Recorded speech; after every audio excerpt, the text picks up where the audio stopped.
அவசர காலகட்டங்கள்ல சமைக்கிறதுக்கு ஏத்த மாதிரி எங்க பாட்டி பருப்பை பொடியா தயார் பண்ணி வச்சுப்பாங்க. பருப்பு, புளி, கொத்தமல்லின்னு எல்லாத்தையும் வறுத்து அதை அரைச்சு சேமிச்சு வச்சுப்பாங்க. தேவைன்றப்ப அதை குழம்பாவும் வச்சிருவாங்க. இந்த குழம்ப 10 நிமிஷத்துல தயாரும் பண்ணிருவாங்க. இதை சாப்பிடவும் அவ்வளவு அருமையா இருக்கும்.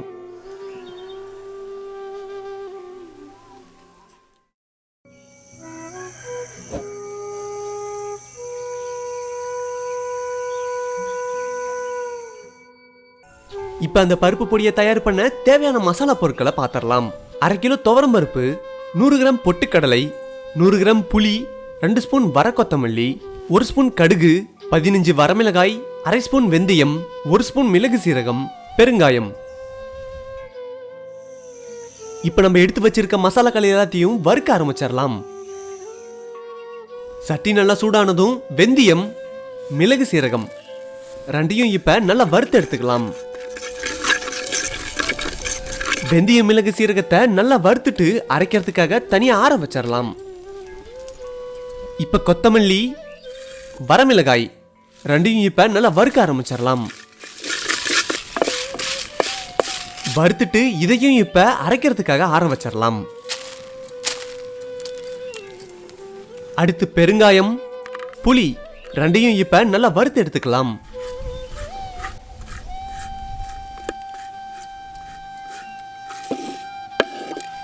அடுத்து நம்ம எடுத்து வச்சிருந்த துவரம் பருப்பையும் நல்லா வறுக்க ஆரம்பிச்சிடலாம்.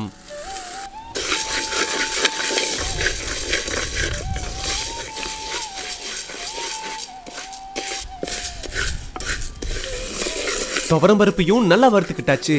அதையும் இப்ப அரைக்கிறதுக்காக ஆற வச்சிடலாம். இப்ப பொட்டுக்கடலையவும் நல்லா வறுக்க ஆரம்பிச்சிடலாம். பொட்டுக்கடலையவும் நல்லா வறுத்துக்கிட்டாச்சு. அடுத்து நம்ம எடுத்து வச்சிருந்த கடுகையும் வறுக்க ஆரம்பிச்சிடலாம்.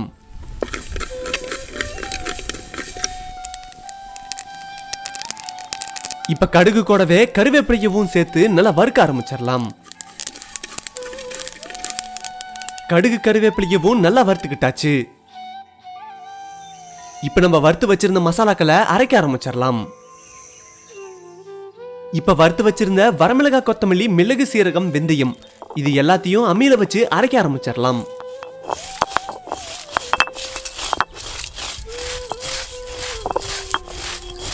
இப்ப இது கூடவே வறுத்து வச்சிருந்த புளி பெருங்காயத்தை சேர்த்து அரைக்க ஆரம்பிச்சிடலாம்.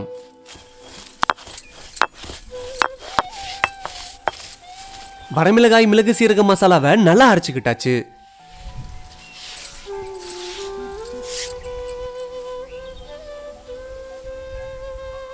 இப்ப வறுத்து வச்சிருந்த துவரம் பருப்பையும் அரைக்க ஆரம்பிச்சிடலாம்.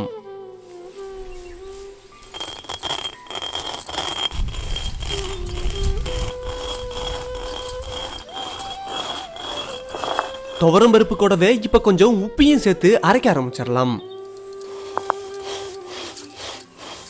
துவரம் பருப்பையும் நல்லா அரைச்சுக்கிட்டாச்சு. அதை இப்ப தனியா எடுத்து வச்சிடலாம்.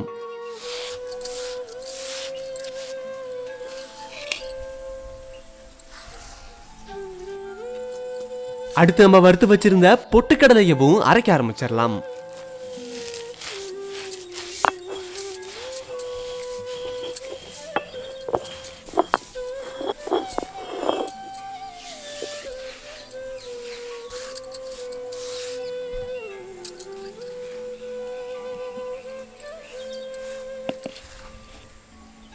இப்ப நம்ம அரைச்சு வச்சிருந்த எல்லா மசாலாக்களையும் ஒன்னா சேர்த்து கலக்கிக்கலாம். இப்ப நம்ம வறுத்து வச்சிருந்த கடுகு கருவேப்பிலையவும் இது கூடவே சேர்த்துக்கலாம்.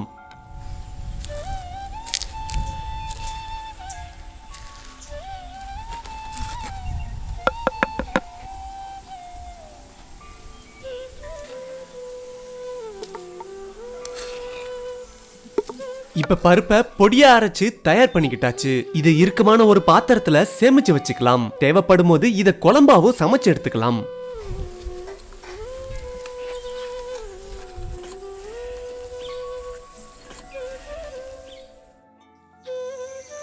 இப்ப நம்ம அரைச்சு வச்சிருந்த பருப்பு பொடியில குழம்பு வைக்க போறோம்.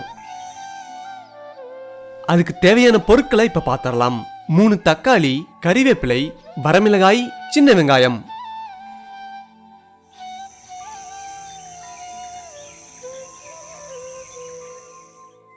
இப்ப சட்டி சூடானதும் கொஞ்சம் கடலை எண்ணெயை சேர்த்துக்கலாம். இப்ப நம்ம எடுத்து வச்சிருந்த வரமிளகாயை சேர்த்துக்கலாம். இப்ப நம்ம நறுக்கி வச்சிருக்க சின்ன வெங்காயத்தை சேர்த்துக்கலாம். வெங்காயத்தை நல்லா வணக்கிட்டு இப்ப தக்காளியை சேர்த்துக்கலாம்.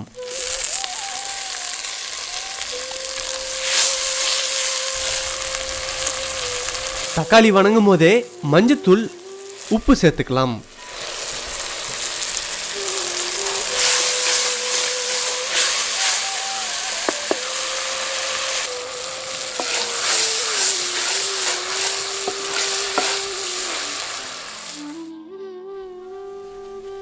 இப்ப நம்ம அரைச்சு வச்சிருந்த பருப்பு பொடியில 3 ஸ்பூன் அளவு எடுத்து அது கூட தண்ணியை சேர்த்து கரைச்சிக்கலாம்.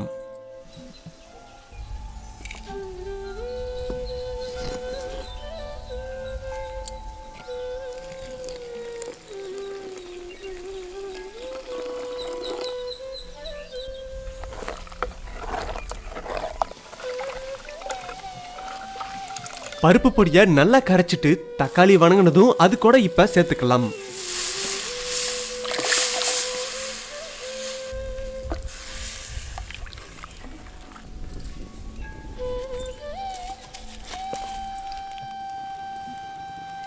இப்ப நம்ம கரைச்சி சேர்த்த பருப்பு பொடி 5 நிமிஷம் நல்லா கொதிச்சதும் இறக்கிடலாம். பருப்பு குழம்பு இப்ப தயாராயிடுச்சு. இது இப்ப சாப்பாட்டோட சேர்த்து சாப்பிட வேண்டியதுதான்.